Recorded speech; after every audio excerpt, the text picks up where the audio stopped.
અને રૂપાણી સાહેબે કયા રીઝનથી રાજીનામું આપ્યું એ આપણે ડિટેલમાં જવું બી નથી. ઇકોનોમી સાવ પડી ગઈ છે તો હું ઈચ્છું છું કે ગુજરાતની ઇકોનોમી હવે બહુ સારી રીતે ચાલે. मार्केट को देख रहे हैं, मार्केट थोड़ा सा डाउन चल रहा है. તો ભૂપેન્દ્રભાઈ પટેલ ગુજરાતના નવા સીએમ તરીકે હવે નિયુક્ત થઈ ચૂક્યા છે અને તેમણે શપથ પણ લઈ લીધા છે. ત્યારે હાલ અમે ઘાટલોડિયા વિસ્તારમાં ઉપસ્થિત છીએ અને ત્યાં જાણીશું લોકો શું પ્રતિક્રિયા આપી રહ્યા છે. શું નામ છે આપનું? કરણ પટેલ. અચ્છા, આપ બી પટેલ છો? અચ્છા, ઓકે. શું કહેશો, પાટીદાર નેતા હવે એક આપણા સીએમ બની ગયા છે ભૂપેન્દ્રભાઈ પટેલ, અને કેવી રીતે હવે ચાલશે રૂપાણીનું અચાનક રાજીનામું? અચ્છા, સૌ પ્રથમ તો પહેલાં ભૂપેન્દ્રભાઈને શુભેચ્છા પાઠવું છું કે તમે ગુજરાતમાં આવ્યા અને સારા કામ કર્યા છે. પાસ્ટમાં બી અમે જાણ્યું છે, તો હવે સારા કામ કરો એવી અમે શુભેચ્છા પાઠવીએ છીએ. અને રૂપાણી સાહેબે કયા રીઝનથી રાજીનામું આપ્યું એ આપણે ડિટેલમાં જવું બી નથી, પણ એ એમના જગ્યાએ એમણે બી બહુ સારા કામ કર્યા છે રૂપાણી સાહેબે, અને આવનારા સમયમાં ભૂપતભાઈ બી સારા કામ કરે એવી અમે શુભેચ્છા પાઠવીએ છીએ. એ પણ પટેલ છે, તમે પણ પટેલ છો, કેટલી ખુશી થઈ રહી છે? ખુશી તો બહુ થાય છે, બરાબર, કે એવું અમે જાતિવાદ કરવા માગતા નથી. બસ એક રાષ્ટ્ર કહેવાય ને, હિન્દુ રાષ્ટ્રમાં છીએ તો કામ એ રીતે કરે કે જેથી કરીને અમને બેનિફિટ આગળ થઈ જાય. Okay, thank you. પણ આ જે આંદોલન ચાલી રહ્યું હતું પટેલોનું કે પટેલોને અનામત બી મળવું જોઈએ, એક પાટીદાર નેતા આવવા જોઈએ, એવી બધી અટકળો ચાલતી હતી, અને તેની વચ્ચે હવે ભૂપેન્દ્રભાઈ પટેલે આવી જ ગયા છે સીએમ બનીને, તો તમે શું કહેશો આના વિશે? અચ્છા, સી મેડમ, પહેલાં તો હું એક જ વસ્તુ કહી કે જાતિવાદમાં પડવું નથી, બરાબર છે. જે ભૂપેન્દ્રભાઈ કામ કરશે, એક રાષ્ટ્રને બધી સુવર્ણ જાતિને સાથે રહીને કામ કરે એવી અમે શુભેચ્છા પાઠવીએ છીએ. ઓકે, થેન્ક યુ ભાઈ. Thank you ma'am, thank you. તો શું નામ છે મેમ? મારું નામ તાન્યા છે. ઓકે, ઘાટલોડિયા વિસ્તારના જે નેતા છે તે હવે સીએમ બની ગયા છે ગુજરાતના. શું કહેવું છે ભૂપેન્દ્રભાઈ પટેલ વિશે? એમના વિશે અમે બધા બહુ ડીપમાં તો નથી જાણતા, પણ અમને એવી આશા છે કે અમારા નવા સીએમ બધા જ ફિલ્ડમાં બહુ સારી પ્રગતિ લાવે, અને મેઇન તો અત્યારે એમ્પ્લોયમેન્ટ આપણે જોઈ રહ્યા છે કે બધાને બહુ પ્રોબ્લેમ થઈ રહી છે અને ઇકોનોમી સાવ પડી ગઈ છે. તો હું ઈચ્છું છું કે ગુજરાતની ઇકોનોમી હવે બહુ સારી રીતે ચાલે એવી આશા અને ઉમ્મીદ સાથે હું એમને બેસ્ટ ઓફ લક વિશ કરીશ. Thank you. જી, ઇકોનોમીને લઈને હવે એવું લાગે છે કે જે ઇલેક્શન્સ આવી રહ્યા છે, હવે નેક્સ્ટ યર જ ઇલેક્શન આવે છે, તો તમને લાગે છે કે આ બધા ચેન્જીસ હજુ થશે? હા, ચેન્જીસ થશે, કારણ કે જેમ ટાઈમ ચેન્જ થાય એ રીતે બધું ચેન્જ થાય. અને જેમ કે ઇકોનોમીની વાત કરીએ આપણે તો કોરોના ઓલ ઓફ સડન આવી ગયું અને એના લીધે આ બધું થયું છે, એટલે કોઈની ભૂલ નથી. પણ હવે આપણને આગળ એ રીતે પ્રગતિ કરવાની છે કે જેના કારણે ચાહે કોઈ પણ ડિઝાસ્ટર આવી જાય પણ એ વસ્તુ આપણી ઇકોનોમી ઉપર બહુ ઇફેક્ટ ના કરે. કારણ કે આપણે જોયું છે આજકાલ નાના માણસો વધારે સફર કરી રહ્યા છે, મિડલ ક્લાસવાળા અને અપર મિડલ ક્લાસવાળાને એટલું બધું સફર નથી થતું, પણ આ જે નાના લારી ને એ બધા ચલાવે છે એમને બહુ વધારે જ નુકસાન ભોગવવું પડ્યું છે આ ખરાબ ટાઈમમાં. એટલે હું ઈચ્છીશ કે એ એમની માટે કંઈક એવું સારું કરે અને સારા એમ્પ્लॉयमेंट આગળ આપે. क्या नाम है आपका? ऋषभ. ऋषभ जी, जो हमारे नए सीएम बने हैं, आप ही के विस्तार के घाटलोडिया से हैं, तो उनके बारे में आपका क्या कहना है और आपकी क्या आशाएं हैं उनसे? मेरी आशाएं उनसे ये हैं कि जितना मैंने उनके बारे में सुना है, he is doing performance very good. वो लोगों के लिए अच्छा काम करते आए हैं, और बतौर as a chief minister of Gujarat हमारे यहाँ इंडिया में गुजरात को काफ़ी अच्छे स्तर पर बाकी स्टेटों में देखा गया है अभी तक. और जैसा हम नरेंद्र भाई मोदी जी से एक्सपेक्ट करते थे और उन्होंने वैसा किया ही है. उसके बाद में जब नए सीएम बने थे उनसे भी हमने बेहतर उम्मीद की थी, और अच्छा चल रहा है वो भी. भूपेंद्र भाई पटेल का अभी अचानक से सीएम बनना ये कहीं ना कहीं लोगों के लिए अनएक्सपेक्टेड है, और अनएक्सपेक्टेड होने के बाद में अगर हम उनसे अगर ये उम्मीद करते हैं कि वो बेहतर तरीके से लोगों के लिए वैसा ही काम करें जैसा हम उनसे उम्मीद करते हैं.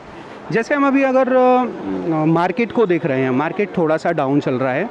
लोग अपने अंदर थोड़ा सेफ्टी भी महसूस पहले के तरह गुजरात के अंदर करते हैं. गुजरात जो जाना जाता है वो बिज़नेस के पर्पज़ से जाना जाता है कि आम लोगों की जो ज़रूरतें हैं, आम लोगों के लिए जो सुविधाएं होती हैं, हर स्टेट में लोग केंद्र सरकार को वो उम्मीद ना रखे, अपने चीफ मिनिस्टर से सबसे पहले उम्मीद रखते हैं कि वो उनको प्रोवाइड करके देंगे. भूपेंद्र भाई पटेल जो अभी हाल में ही आज में सीएम बने हैं, उसके लिए लोगों की उम्मीदें सिर्फ यही हैं कि वो बेहतर परफॉर्मेंस, लोगों की बस सुविधाएं देख लें.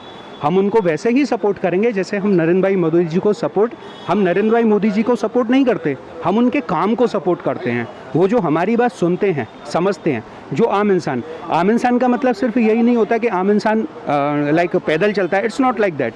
आम इंसान इस देश का हर एक वो नागरिक है जो 1 करोड़ रुपए से या 10 करोड़ तक या 1 रुपये से लेके 1 लाख रुपए तक कमाता है. हर वो इंसान आम है, क्योंकि हमारे यहाँ सबसे ज़्यादा जो ज़रूरतें हैं लोगों की लोग कहीं ना कहीं अपना रोज़गार पाने के बाद में कहीं ना कहीं से स्ट्रगल करके अपनी लाइफ को बेहतर बनाते हैं, लेकिन जो लोगों को सुविधाएं मिलती हैं वो मेरे ख्याल में 4 हैं।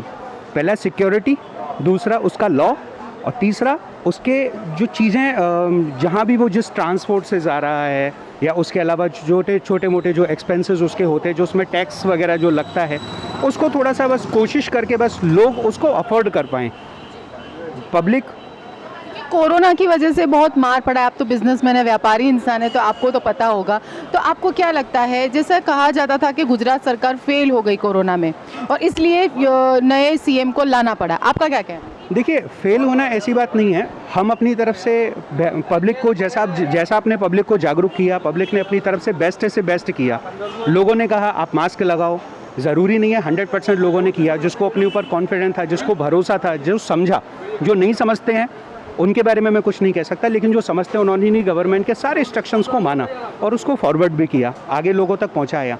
अगर ऐसा कहना है कि गुजरात सरकार कोविड के मामले में या कोरोना का जो टाइम आया है इसमें फेल हो गई, तो कहीं ना कहीं ऐसा देखा जा सकता है कि हाँ, काफ़ी चीज़ें कम हुई हैं, लेकिन फेल होने का मतलब ये होता है कि ये तो पूरा गुजरात तबाह हो जाने का मतलब फेल होता है। लेकिन सरकार का फेल होना, लेकिन फिर भी आज के वक्त में भी हम अब भी उम्मीद रखते हैं अपनी गवर्नमेंट से कि हाँ, हमारी गवर्नमेंट हमारे लिए हर रोज़ कुछ नया ऐसा लेकर आए जिससे हर दिन का मोटिवेशन हम लोगों को मिलता रहे। कहते हैं ना, जब आप सुबह मॉर्निंग में आंखें खोलते हो तो वो ज़िंदगी जीने का एक दूसरा मौका होता है, लेकिन उस मौके के साथ साथ हर इंसान एक सेफ्टी महसूस करता है। फॉर एग्जांपल, जैसे आप अफगानिस्तान की हालत इस वक्त देख रहे हैं, अब उस हालत को देखते हुए चलते हैं कि आज हम अपनी आर्मी को लेके, जितना हम अपनी आर्मी पे डिपेंड है, हम रात को सो जाते हैं, बेफिक्र होकर सो जाते हैं कि नहीं, वहाँ पर बॉर्डर पे कोई खड़ा हुआ है, हमें कुछ नहीं होगा। लेकिन इंटरनली अगर किसी चीज़ को देखा जाए कि ज़िंदगी जीना ही ज़रूरी है, ज़िंदगी जीना भी ज़रूरी है, वो डिपेंड करता है हमारी गवर्नमेंट पे कि हमारी गवर्नमेंट अपनी वो चीज़ों को जो आम इंसान तक पहुंच नहीं पाती। काफ़ी समय पहले मैंने कहीं सुना था इस बारे में कि जब गवर्नमेंट किसी शख्स, आम इंसान के लिए 1 रुपये भेजती थी तो करीब 75 पैसे गायब हो जाते थे, 25 पैसे ही उस तक पहुँचते थे।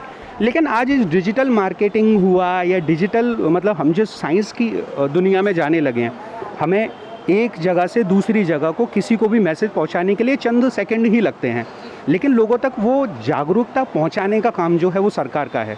सरकार अपने साथ में ज़्यादा से ज़्यादा जो युवा हैं या उसके अलावा जो यूथ है उसको कनेक्ट करे, क्योंकि इस कंट्री को चलाने में यूथ का बहुत बड़ा हाथ है। क्योंकि जहाँ जैसे कोविड के टाइम पे जब आप किसी 10 लोगों के साथ में बैठ जाते हैं तो उसमें से 2 लोग अगर नेगेटिव कहते हैं, पॉजिटिविटी की पावर होती है, लेकिन आज के इस मंदी भरे दौर में जो आप अगर देखेंगे तो नेगेटिविटी की पावर आजकल ज़्यादा हो रही है। अगर एक शख्स कह रहा है कि सरकार फेल है तो बाकी के 5 लोग भी मानने लग जाते हैं कि सरकार फेल है। तो सुरक्षा बहुत बड़ी चीज़ है और जैसे आउटसाइडर्स भी कह रहे हैं गुजरात में ज़्यादा लोग सुरक्षित हैं। हम आशा रखते हैं कि भूपेंद्र जी जो हैं वो लोगों की आशाओं पे खरे उतरे।